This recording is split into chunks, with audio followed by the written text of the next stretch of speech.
Bonjour, comme vous pouvez le constater, je suis chez moi au Bénin. Je suis de retour au Bercail pour vous présenter mon émission sur Impact Diaspora Afrique.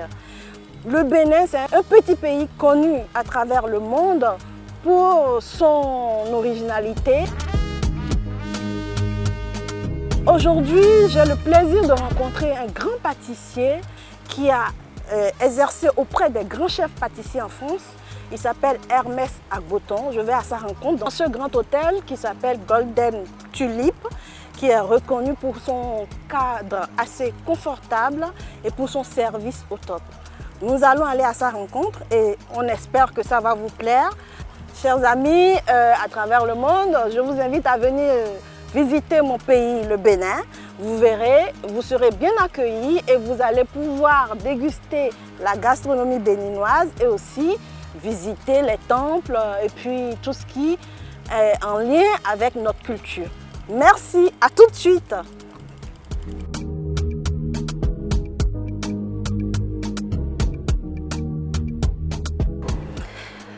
Monsieur Hermès Agboton, bonjour. J'ai vraiment un réel plaisir de vous recevoir dans mon émission Impact Diaspora Afrique. Je vous laisse vous présenter. Donc, je m'appelle Hermès Agboton, chef pâtissier consultant. Donc, je suis rentré sur Cotonou, ça fait bientôt 2 ans, pour ouvrir ma pâtisserie, mon salon thé. Alors, vous avez été résident en France, oui. Et vous venez de nous dire que ça fait 2 ans que vous avez décidé d'un retour au pays pour venir vous implanter et faire connaître la pâtisserie raffinée de la France dans votre pays.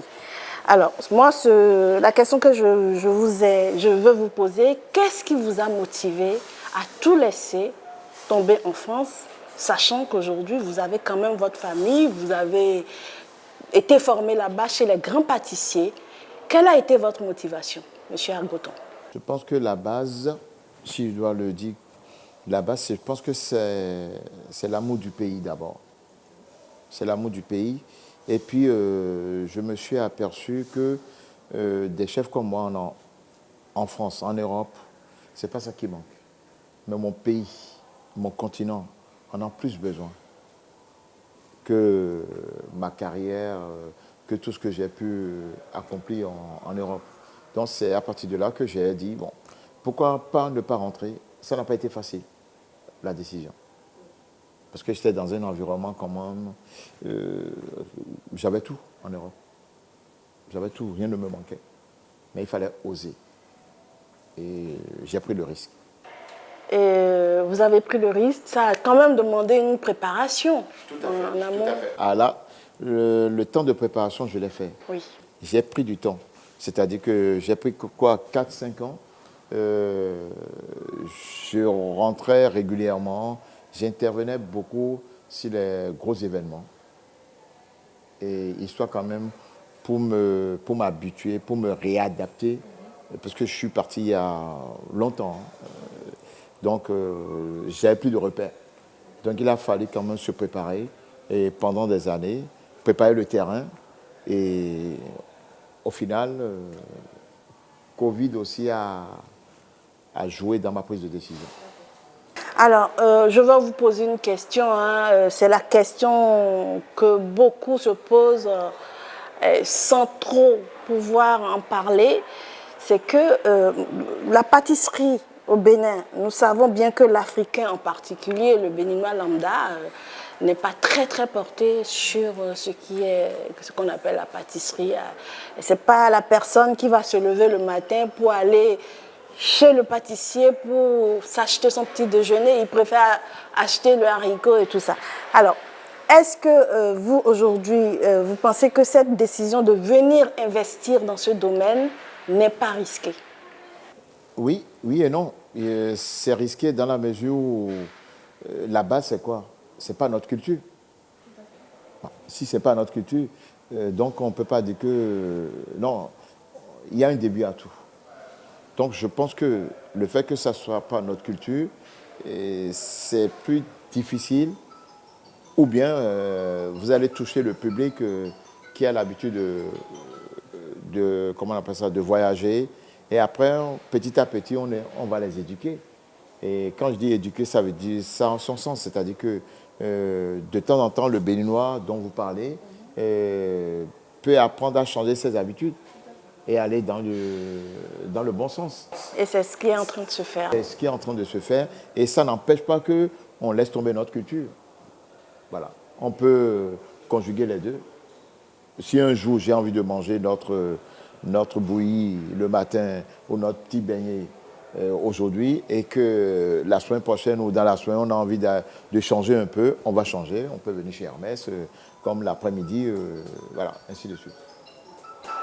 Alors, Monsieur Agboton, pour vous qui avez fait l'école de la pâtisserie chez les grands pâtissiers français, parce que voilà, je me suis un peu renseignée sur vous. Je sais que vous avez côtoyé les grands pâtissiers français qui vous ont formé.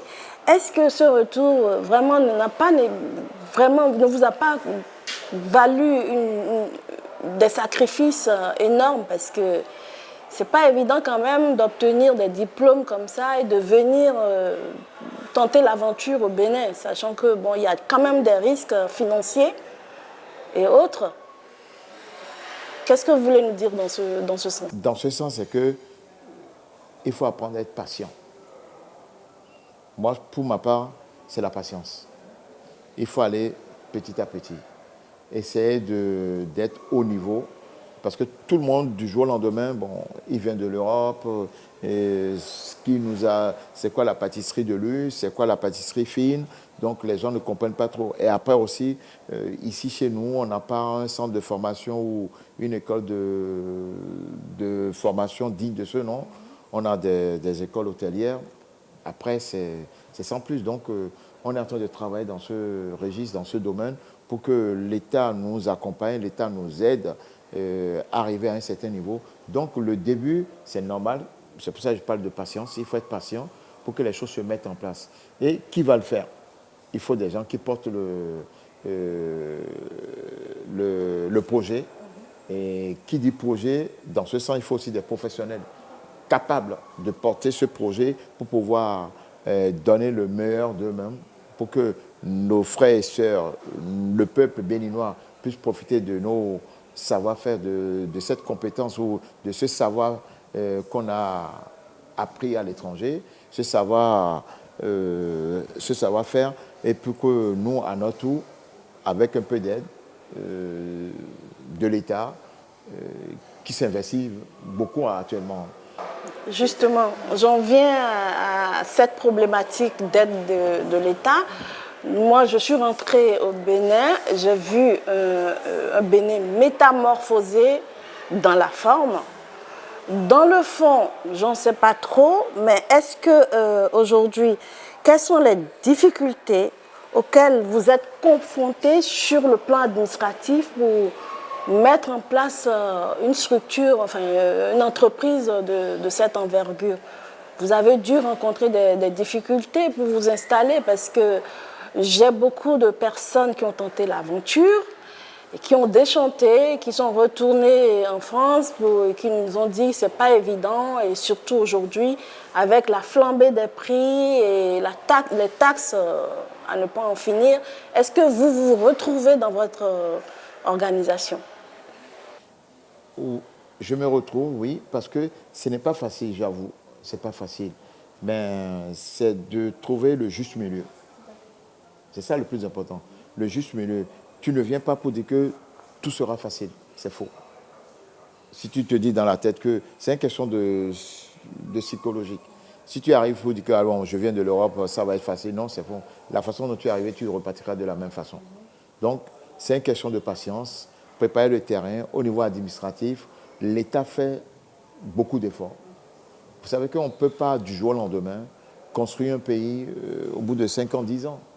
Donc, il faut aller, et, comme disent tous les secteurs, tout est important, tout est urgent, on veut tout, ben, il faut du temps, il faut qu'il y ait une organisation.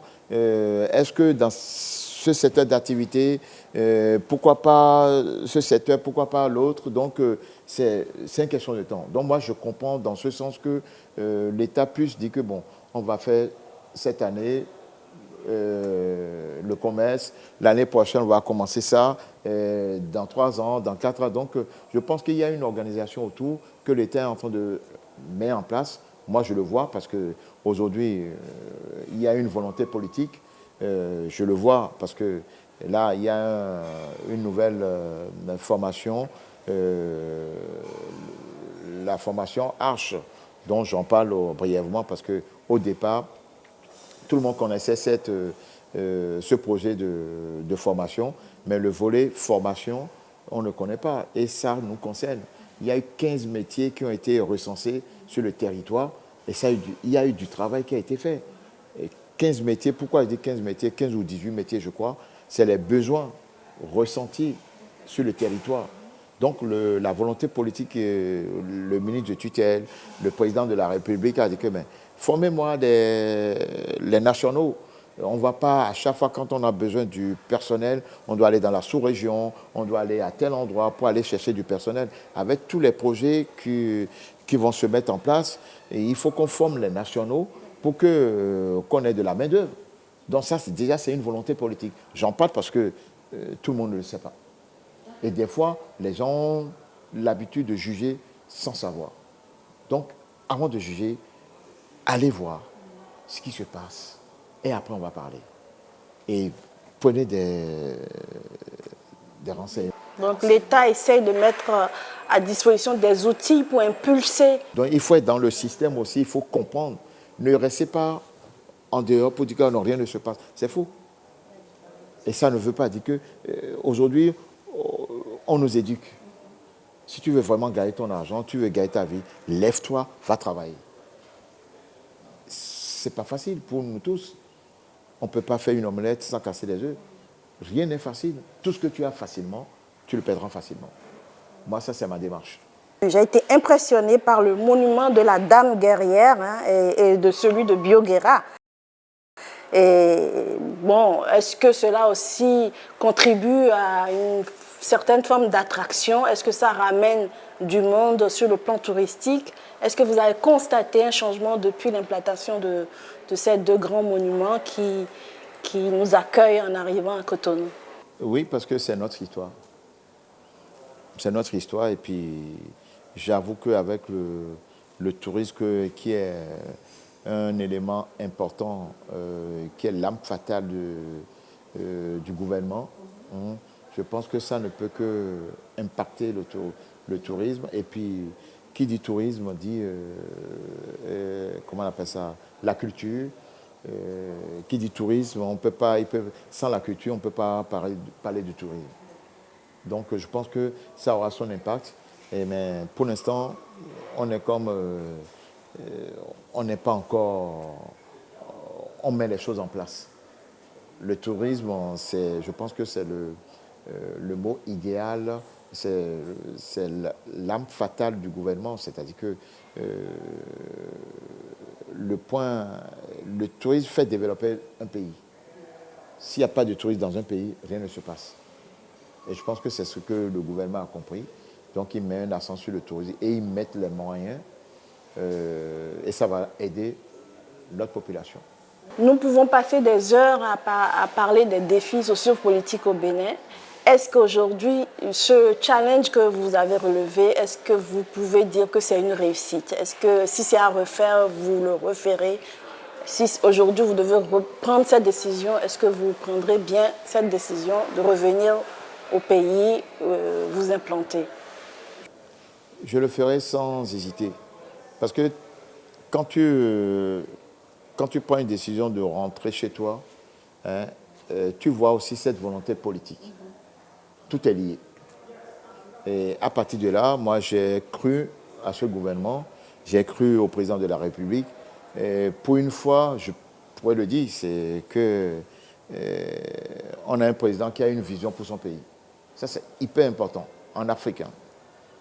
Quelqu'un qui a une vision pour son pays, je pense et qui a choisi sa politique, on peut ne pas aimer, ça c'est chacun. Moi, je ne suis pas politicien, ça ne m'intéresse pas.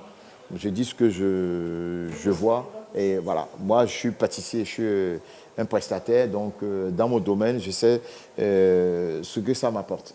Donc, quand il y a cette volonté politique, avec un peu de patience, on ne peut qu'aller loin. C'est ça, en fait, la volonté politique. Tout est là, tout est basé sur la volonté politique. Et vous avez vu pourquoi le pays a changé. Le pays a changé parce qu'il y a cette volonté politique, il y a cet investissement, il y a beaucoup de choses qui se passent. Après, si on n'est pas impliqué dans ce qui se passe, c'est normal qu'on dise que bon, rien ne va. Rien ne va, pourquoi rien ne va? Moi, aujourd'hui, je suis rentré chez moi, je veux contribuer au développement de mon pays. C'est ça, moi, ma démarche. Je n'attends pas que l'État me donne quoi que ce soit. Moi, je suis rentré, je n'ai pas attendu l'État. Fais d'abord ce que tu as envie de faire. Si on va t'aider, on viendra t'aider. Mais fais d'abord. Les gens disent que ouais, je vais arriver, l'État va m'aider, on va me donner des crédits. Non, non, non, non. Prenons pas les choses dans l'autre sens. Moi, je suis arrivé parce que j'aime mon pays, j'ai envie d'aider mes frères et sœurs. Toute l'expérience vécue à l'étranger, je vais partager avec mon peuple. Des chefs comme moi, ce n'est pas ça qui manque en Europe. J'ai fait des grandes maisons. Malgré ma carrière professionnelle, je sais qu'en arrivant chez moi, il va falloir que j'aille tout doucement. Et je sais que petit à petit, les choses iront mieux. Et c'est sur ces beaux conseils, M.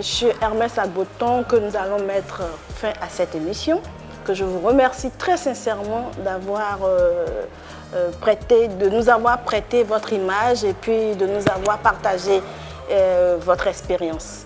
Merci à vous, chers abonnés. N'hésitez pas à vous abonner à notre page Impact Diaspora Afrique sur YouTube et sur Facebook. On vous retrouve très bientôt pour une nouvelle émission. À très vite. Portez-vous bien. Merci. Merci, M. Agboton. Merci de m'avoir... Et plein succès à vous. Merci. Merci beaucoup.